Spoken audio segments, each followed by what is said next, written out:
Sesungguhnya musuh sejati kita bukan saudara kita, bukan sahabat kita, bukan tetangga kita yang berbeda partai, yang berbeda calon presiden. Tapi hakikat musuh sejati kita adalah setan, karena wala tattabi'u khutuwati syaitan innahu lakum aduwwun mubin. Kenapa kita harus bergegas kembali tobat kepada Allah? Karena demi Allah, ajal tidak menunggu tobatmu, tapi tobatlah kalian sebelum ajal menjemput. Kalau saja kalian tahu sabda Rasulullah akan keistimewaan fadilah salat subuh dan qobla subuh berjamaah, sesungguhnya itu lebih baik ketimbang dunia dan seisinya. Jadi kalian itu orang kaya sesungguhnya. Ada gitu menang cenah minum arak di surga, menang ke hadis itu. Di surga mah sudah tidak ada larangan. Rek teuleum dina walungan arak jor. Rek ngojai. Sok bantuan seperti boleh jor.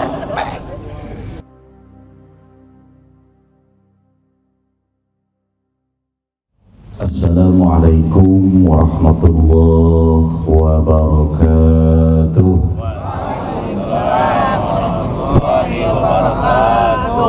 Alhamdulillahi rabbil alamin wa bihi nasta'inu ala umuri dunya waddin sayyidina Muhammadin wa ala alihi wa sahbihi ajma'in, amma ba'du. Qala Allah ta'ala kalamun qadimun la yumallu sima'uhu tanazzaha an qawlin wa fi'lin wa niyatin bihi astasfi min kulli da'i wa nuruhu dalilun li qulubina khina jahlina wa khairatina fa ya rabbana mati'na bisyirri hurufihi wa nawwir bihi qulubana wa sam'ana wa maqlatana. Bismillahirrahmanirrahim. Bisa diikuti sama-sama? Wasari'u ila magfiratin mir rabbikum wa jannatin arduhas samawati wal ard uiddat lil muttaqin. Wa qala ta'ala fi ayatil ukhra yu'minuna billahi wal yawmil akhir ya'muruna bil ma'ruf wa yanhauna 'anil munkar wa yusari'una fil khairati wa ulaika minas sholihin. Al-ayat. Shadaqallahul azim wa shadaqa rasuluhun nabiyil habibil karim wa nahnu 'ala dzalika minasy syahidin wasyakirin walhamdulillahi rabbil. Pada pagi yang penuh berkah ini kita patut bersyukur karena dapat berkumpul di satu tempat yang begitu mulia. Kita hadir di masjid bersilaturahmi dari berbagai komunitas, para tokoh, para tamu undangan yang sempat hadir. Dan kita yakin kita hadir di tempat ini, kita rindu rahmatnya Allah subhanahu wa ta'ala. Sebelum mengawali, kita simpan atribut kehidupan kita, siapapun kita, jadi apapun kita. Karena pada hakikatnya setiap manusia adalah hamba Allah dan berharap kita ingin mendapatkan pengakuan dari baginda kita Rasulullah Sallallahu Alaihi Wasallam. Kita awali dengan selawat. Semangat, siap? Salatullah salamullah ala taha rasulillah. Salatullah salamullah ala yasin. Semakin larut dalam selawat, semoga kelak di akhirat kita semakin dekat dengan baginda kita Rasulullah Sallallahu Alaihi Wasallam. Salatullah salamullah ala taha rasulillah. Salatullah salamullah ala yasin. Apa yang patut kita syukuri di pagi yang mulia ini, Pertama, ada anugerah dan nikmat yang Allah berikan pada pagi yang mulia ini kepada kita. Pertama, ada umur. Ribuan arwah di alam barzah pada saat ini mereka ingin kembali ke dunia. Bahkan mereka ketika ada malam pertama, siapapun yang menghadapi kematian dan menghadap Allah, ketika dia sadar sudah kembali kepada Allah, mereka menjerit sekeras-kerasnya, laula akhartani ila ajalin qarib. Mereka bermohon kepada Allah, kembalikan aku ke dunia. Mereka bukan ingin makan yang enak, mereka bukan berharap kembali ke dunia untuk menikmati indahnya dunia, hanya sekedar untuk berzikir, untuk bertobat, hanya untuk beribadah, hanya untuk ingin berjamaah salat subuh seperti kita tadi. Makanya tidak ada kalimat yang paling pantas untuk kita ucapkan pada pagi ini kecuali Alhamdulillah. Semangat, Alhamdulillah. Lanjut. Durasi berapa menit deh? Bebas sampai jam 10 bebas. Oh, siap. Yang kedua ada sehat. Ini rezeki yang tidak bisa dinilai dengan materi. Berapa banyak saudara-saudara kita yang pagi ini sedang terbaring di rumah sakit? Betul? Ibu situ percaya orang KJK kan itu yuk? Pino, TMC, Pino. Dan ini sesungguhnya kesehatan itu rezeki yang tidak ada nilainya. Bahkan kesehatan ini Syekh Mutawalli Asy'arawi memberikan klasifikasi nikmat di atas harta, di atas banyaknya materi, di atas rumah mewah, di atas nikmatnya kita memiliki mobil yang banyak. Tetapi banyak orang yang salah alamat mencari kebahagiaan, dikira kebahagiaan terdapat pada berlimpahnya harta dan banyaknya materi. Segar no gitu? Wah, lain saya rata-rata. Dikira banyaknya uang berlimpah materi menjamin seseorang hidupnya bahagia. Demi Allah tidak. Ketika berbicara fulus, oh dia kafir. Walaupun peribahasa mengatakan tanpa uang orang akan sulit bahagia, tetapi demi Allah uang pun tidak menjamin seseorang hidupnya bahagia. Tadi betul-betul, betul itu.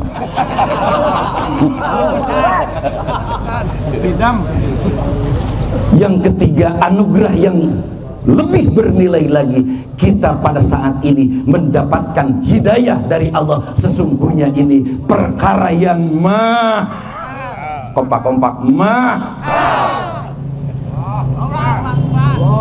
Allah sok cai gak dia lah Kenapa saya katakan hidayah mahal demi Allah? Karena hidayah itu tidak ada tokonya. Kira-kira di Tasik aya toko hidayah tuh? Ngajual hidayah tuh? Ngajual pulsa jeung kopi. Hidayah itu tidak diperjualbelikan. Karena yang namanya hidayah ini murni hak prerogatifnya Allah. Dan ini dicontohkan ketika baginda kita Rasulullah Sallallahu Alaihi Wasallam bermunajat memohon kepada Allah agar paman tercinta Abu Thalib, beliau berharap wafat dalam kondisi iman dan mendapatkan hidayah. Allah tidak mengizinkannya, bahwa pada saat itu yakin satu fakta, dan ini satu dalil bahwa yang namanya hidayah murni prerogatifnya Allah Subhanahu Wa Taala.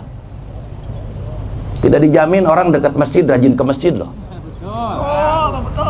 Di Ciamis tuh loba imana deket masjid, hese ke masjid. Di Tasik tuh rata-rata.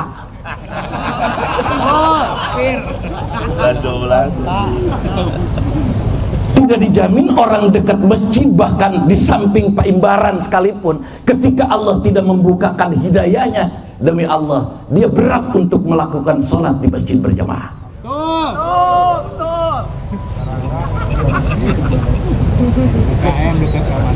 Lanjut ya, digas di lau ya. Allah.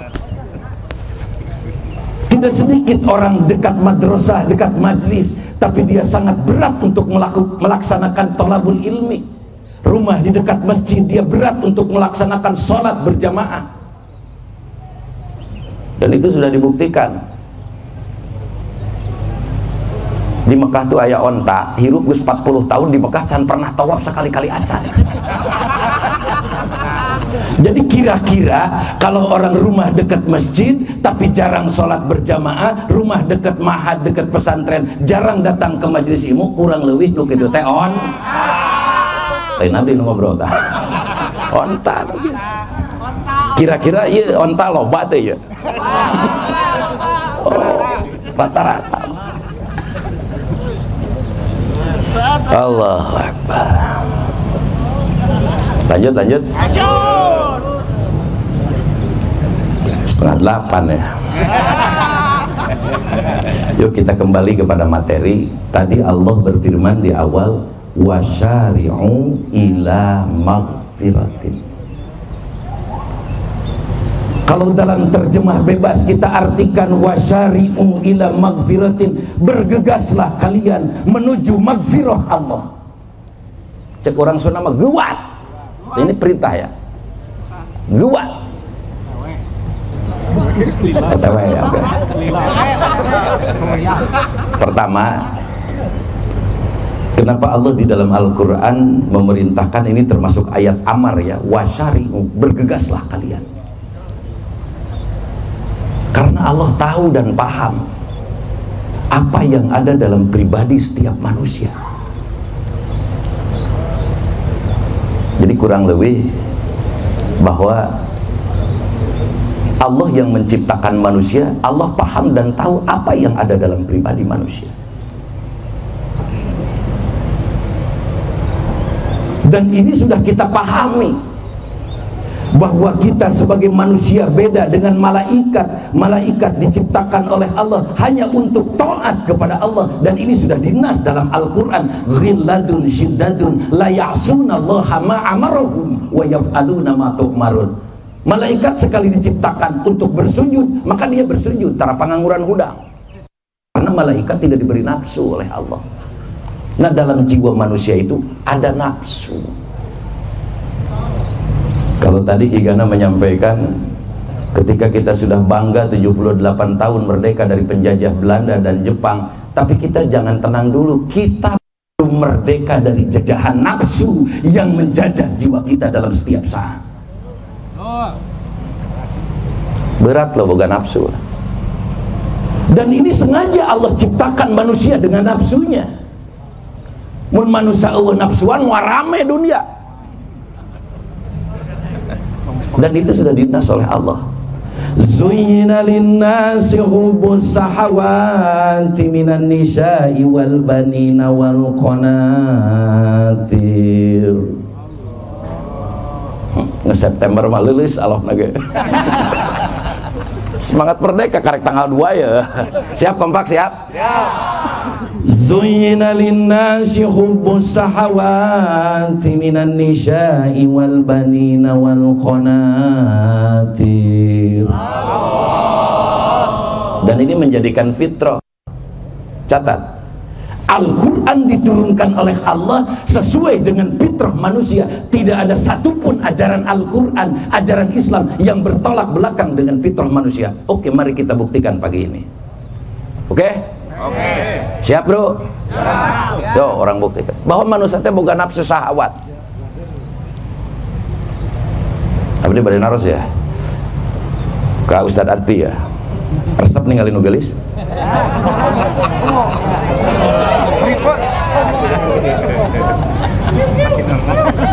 Dupiki gana resepnya ninggal nugelis. Dupi Pak Asep Sepadan resepnya nugelis ya. Kang Joni resep. Wah. Hidup sawuk. Ayo kabaturnya Kakang Joni, Kang Asep, Ki Gana Areta nuker ngomong resepen tanpa gelis. Coba tanya resep tuh gitu. Rata-rata. Nyeresep. Da ustadz juga manusia. Bahkan ketika laki-laki ditanya senang atau tidak kepada perempuan, ketika dia berbicara aku tidak senang perempuan, curiga bahwa LGBT. Dan itu tidak dilarang oleh Allah, demi Allah. Coba cari pada para kiai, para ustadz di pesantren mana, tolong carikan di dalam Al-Quran bahwa Allah melarang laki-laki senang sama perempuan. Tidak akan pernah nemu. Karena ini fitrah. Ngari itu normal. Normal Pak Dewan. Ya, pokoknya masa dilantikna. Tong lemah Islam teh. Itu. Nah, fitrah manusia. Tapi yang dilarang oleh Allah bukan fitrahnya. Jadi nu dicareku Allah teh lain resep kawin dina nyalurkeun eta ka resepna tong make cara-cara nu teu hanya itu saja. Ya nu ulah cek Allah mah kieu wungkul resep kanu eta cerot di dinya. Resep kanu ieu sok bantuan seberang ya. Ceret di dieu resep kanu itu. Eta mah hayam. Nu kitu mah hayam.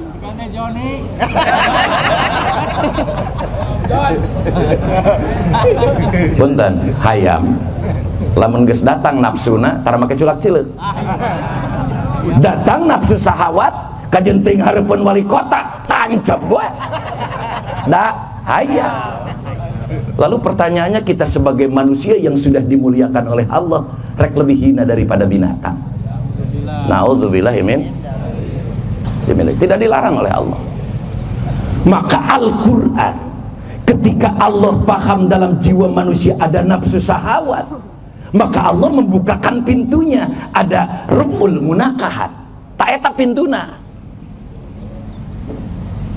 pek nikah mah pek pangkihu matobalakum minan nisa masna wa thulatha waruba mempengeueuh mustami ibu-ibu. Oh ya, santai Bu. Tenang, kayak dipangmenangkeun Bu. Santai aja, santai. Tas. Saya sering menyampaikan kalau dalam ceramah di hadapan ibu-ibu, ketika Al-Quran menyampaikan nikah boleh lebih dari 1, 2, 3 sampai 4, maka izinkanlah suami. Tapi tempoh jeung asbabun nuzulna. Apa asbabun nuzul ayat itu?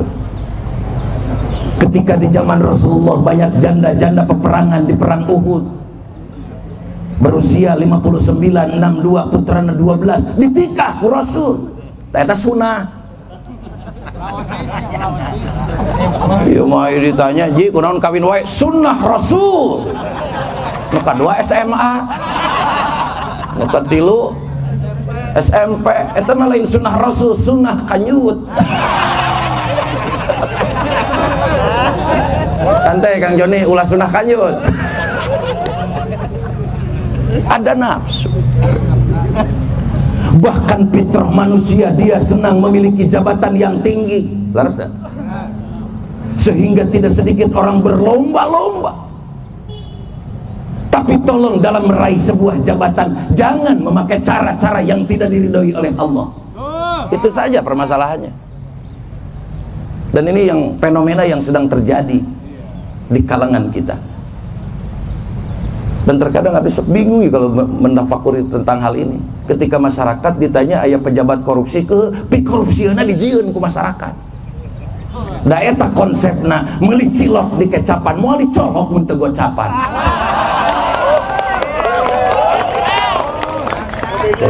Ayeuna mah rek mang menangkeun calon dewan we nama. Di satu sisi siapa yang harus disalahkan? Coba kita bertafakur. Ketika calon-calon pejabat kos politiknya terlalu mahal, mungkin Ki Gana lebih asak lah babeta. Ayeuna 5 tahun gaji teu balik kemana nih akan leuwihna? Laras dah. Dan ketika sudah terjadi kakarek masyarakat. Jadi memang harus cerdas sekarang. Akhirnya bingung, kadang-kadang ada orang idealis bener rek berjuang, wah duitan tadi coblos. Abdi sering Kang Haji ngobrol dengan para politisi, lamun tahun 87 baheula cenah loba politisi nipu rakyat, aya nama rakyat nipu politisi. Kacau dunia, sudah kiamat sudah dekat. Ya, kita kembalilah wasyari'u ila magfirati. Fitrah manusia senang memiliki mobil mewah, jabatan yang tinggi, harta yang banyak, tidak dilarang oleh Allah. Hanya satu yang dilarang, dalam meraih dan mendapatkannya jangan memakai cara-cara yang tidak diridhoi oleh Allah. Itu saja permasalahan.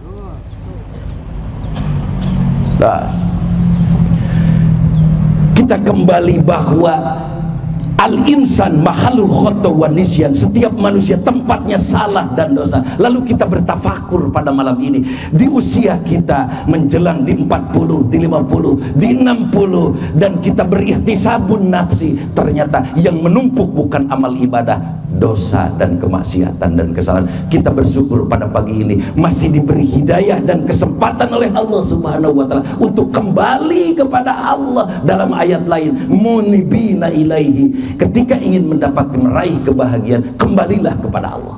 Allahu Akbar. Insya Allah. Lanjut. Ya, kita merdekakan jiwa kita dari penjajah nafsu yang menjajah kita. Setelah berbicara nafsu mah boga kabeh oge. Dan nafsu yang mengajak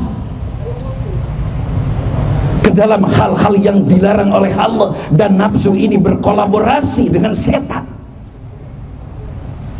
Dan Allah memberikan warning di dalam Al-Quran, wala tattabi'u khutuwatis syaitan innahu lakum aduwwum mubin. Sesungguhnya musuh sejati kita bukan saudara kita, bukan sahabat kita, bukan tetangga kita yang berbeda partai, yang berbeda calon presiden, tapi hakikat musuh sejati kita adalah setan. Karena wala tattabi'u khutuwatis syaitan innahu lakum aduwwum mubin.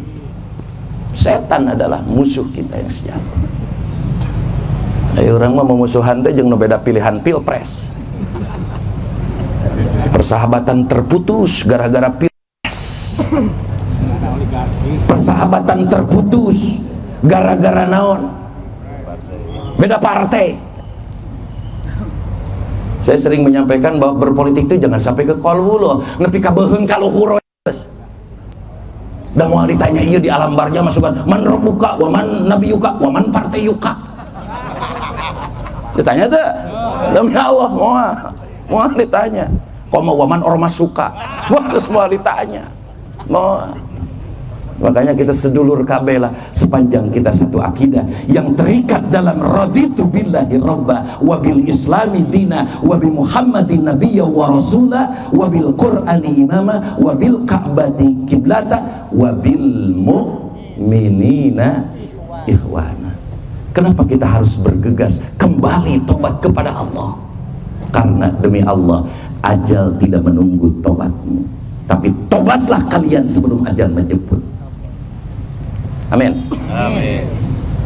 Astaghfirullah Rabbal baraya. Astaghfirullah minal khataya. Astaghfirullah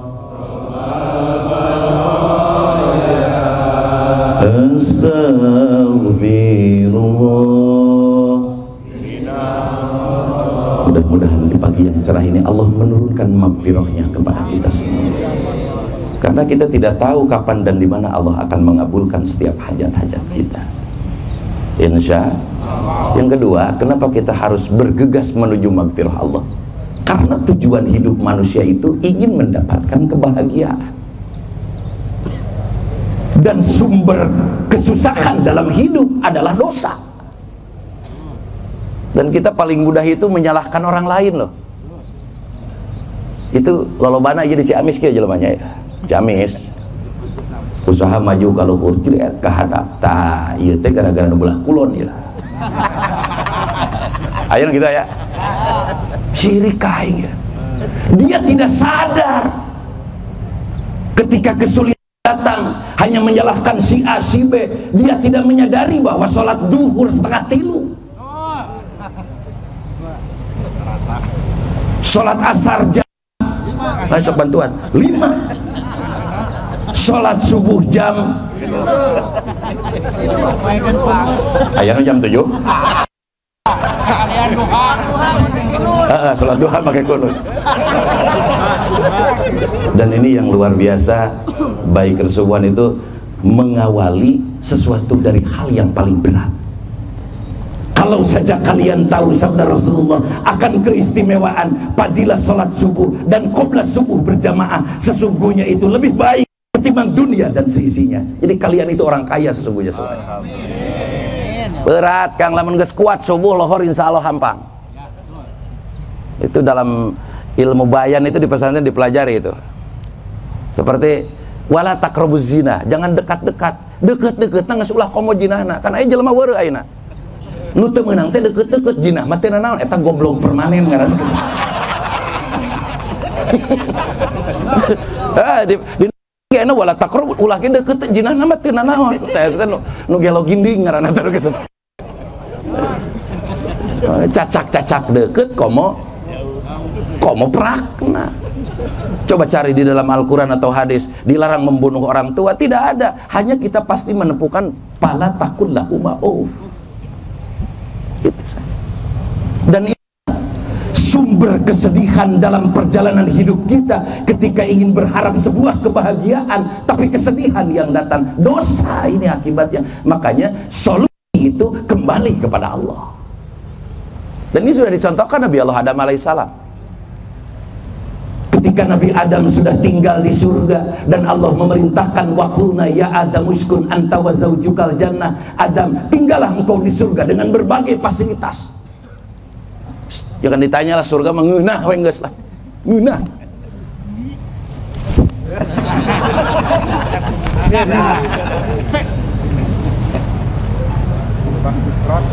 Yakin kita dengan tentang adanya surga? Yakin. Lamun jalma teu percaya adanya surga neraka, cukup kercoplok iman mah. Karena Allah sudah berfirman di dalam Al-Qur'an. Termasuk akidah samiyah ini. Walaupun ada yang ngomong juga kan, alam akhirat itu alam dongeng, karena belum pernah ada yang kena aku mah sia we goblok lah. Saya teu percaya modar teh heula laju. Engke kakarek sadar geus di ditu. Itu. Kita jangan sampai lupa bahwa kehidupan ini adalah sementara. Dan akan sadar setiap manusia yang senantiasa dalam setiap harinya mengejar kenikmatan-kenikmatan dunia, alhaqumut takasur, terus dia merasa haus hatta zurtumul maqabir, sehingga dia masuk ke liang lahat, baru dia menyadari. Ngesuk kabar jah mekarek nyeri. Malaikat balikeun naik ke dunia, cek malaikat kamari ka mana wae bro.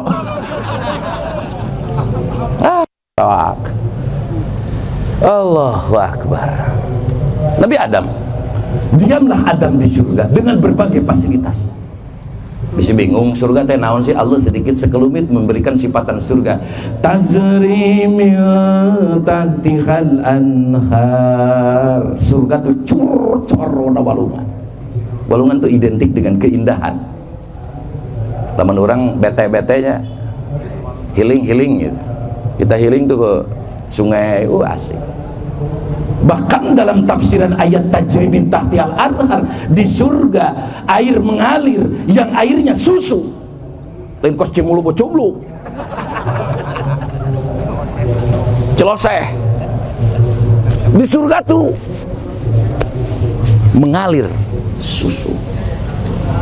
Akan resep susu? Resep? Siang wengi. Dan Dan kita yakin bahwa bapak-bapak itu punya prinsip, ngopi boleh di mana aja, tapi nyusu tetap di rumah. Pas. Di surga mengalir sungai. Oh iya, nama enggak? Walaupun di dunia orang jarangnya 4 sehat 5 sempurna, seminggu sekali ge jarang, kadang-kadang minum susu, boro-boro unggal poe minum susu teh keur ngaji ge eueuh, Pak. Punten sanes nyiliran Kang Joni lain, tapi kudu gablek ka era. Hidup sangu. Hidup sangu. Siap, Pak. 5 menit. Oh ya udah, siap. 5 menit lagi. Maka kita ekspreskan saja 5 menit lagi. Pokoknya surga mah geus ngeunah lah. Di surga mengalir sungai yang airnya arak. Pek si Mang Joni. Pada satu waktu Kang Haji Abdi ceramah di Bandung, preman meureun milu ngaji. Ada gitu menang cenah nginum arak di surga. Menang kayak di situ. Di surga mah sudah tidak ada larangan. Rek teuleum dina walungan arak jor. Rek ngojai. Sok bantuan sepenting jor. Cuman untuk membelinya ketika kita sekarang di dunia, oh berat. Al-zannatu khufat bil makari, jalan pi surga mah kesan pahit, berat loh, tidak ada yang mudah. Dan perlu dicatat, tidak ada derajat yang tinggi yang gratisan gitu loh. Kenikmatan dunia saja yang bersifat sementara, ingin memiliki rumah mewah capek, ingin memiliki mobil mewah capek, ingin menduduki jabatan yang tinggi capek. Lo surga kenikmatan yang hakiki, sorry, ndak gratisan gitu loh. Ima berjamaah tara, mabok osok, judi paragi, beger langanan, modal yang ke surga. Emang siapa gak orang jero di situ? Perlu ada perjuangan loh. Bi an'at abanabsahu bita'atillah. Dan kita berangkat dari mulai jam 4 kita tahajud. Berat loh ini perjuangannya. Mujahadatun nafsi kita loh. Ini perang kita. Bahkan pada satu waktu baginda Rasulullah sepulangnya dari perang Badar, beliau berkata, kita pulang dari perang yang kecil menuju perang besar. Sahabat terperangah kaget, perang yang begitu dahsyat dalam sejarah perjuangan Islam. Rasulullah menyebutkan ini adalah perang kecil, sehingga sahabat bertanya, wa ma jihadul akbar ya Rasulullah, apa jihad besar sebenarnya? Al jihadun nafsi, memerangi hawa nafsu itu berat. Maka baik kesubuhan ini adalah mujahid fisabilillah. Mudah-mudahan kebersamaan ini sampai jannahnya Allah. Ajak. Kalau tadi Ki Gana tadi menyampaikan, ka surga tuh kudu ngajak batur, mun ka neraka masing-masing. Ajak. Karena kita diperintahkan ya'muruna bil ma'ruf ketika ingin masuk dalam kategori sholihin. Dan kita ingin masuk jannahnya Allah, hanya para nabi yang dijaga. Ma'alladzina an'amta 'alaihim minan nabiyyin wasyiddiqin wasyuhada wassalihin wa hasuna ulaika rafiqa. Jadi rasul kita mustahil, jadi nabi kita sudah hal yang tidak mungkin. Tetapi paling tidak masuklah dalam kategori sholihin. Dan diantaranya yu'minuna billah wal yaumil akhir, ya'muruna bil ma'ruf. Ini adalah sifatan pribadi sholihin, mengajak kepada siapapun untuk menjadi baik. Ajaklah, berilah kesempatan semua orang untuk menjadi baik. Catat, tidak ada orang baik yang tidak memiliki masa lalu, dan tidak ada orang jahat yang tidak memiliki masa depan. Semua berhak yang sama mendapatkan kedudukan yang mulia di hadapan Allah. Umar bin Khattab, seseorang yang akan membunuh Rasulullah, ketika diberikan hidayah menjadi pembela dan pejuang Rasulullah, dimakbarahkan di samping baginda kita Rasulullah. Allahu Akbar. Terus belajar, mujahadah, diajar orang. Itu. Sok aya deui nu kieu, Kang Agus. Diajak ke Mekah. Can bisa bener nah cenah hirup teh ka Mekah lain eueuh duit eta jelema ngaco. Hirup bener mah omeaneun ka Mekah maka wajiban. Ini teh bawa hidayah aya. Betul apa betul? Ketika melihat cenah balik ti ditu bangor keneh haji-haji siapa bangor, jawab aing ngebangor ge haji.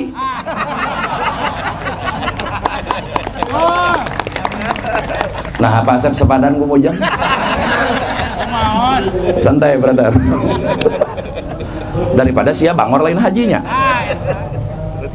Aya deui tatawan salat. Jawab. Daripada sia teh tatawan teh salat. Laras berilah kesempatan aja ya'muruna bil ma'ruf wa yanhauna 'anil munkar.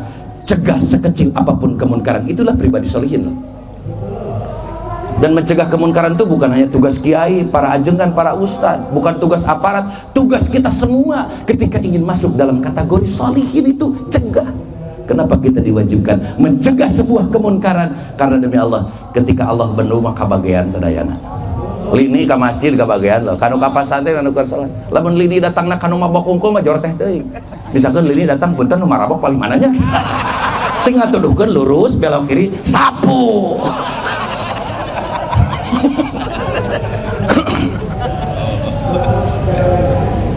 Maka terakhir, kenapa kita diperintah kembali kepada, karena Allah menyiapkan surga. Terakhir 2 menit lagi, saya 2 menit, 2 menit.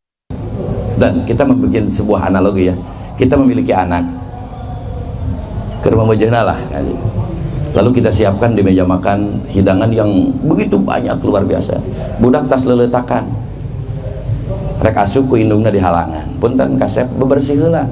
Budak ngamuk yang asup tuh bisa bersih, dan itu teh jang maneh. Maka catat bahwa surga itu bagi siapapun orang yang beriman dan beramal soleh. Tetapi kalau kita masih kotor, diseseh heula wayahna teu bisa nawar. Tinggal pertanyaannya, diseseh dina neraka rek di dunia tobat. Di dunia wasyari'u ila magfiratin mir rabbi wa jannatin arduhas samawati wal ard. Surga itu seluas langit dan bumi. Awas lah dikapling surga. Neraka. Lega goblok surga itu situ. Lega. Siapapun berhak asal masuk dalam kategori muttaqin. Siapapun kita masuk. Belum siapa muttaqin. Kade muttaqin itu lain pakai baju takwanya. Karena nurek nyopet di Masjid Agung pakai baju takwa. Nurek nugerkeun sendal pakai baju takwa. Nanti siapa orang yang bertakwa dan apa ciri-cirinya? Lain waktu dan gelombang yang sama kita berjumpa kembali. Billahi hidayah wa taufiq wal afu minkum wallahu yahdi ila sabilil haq. Nun wal yasrun wallahu muwaffiq ila aqwamit thariq. Wassalamu alaikum warahmatullahi wabarakatuh.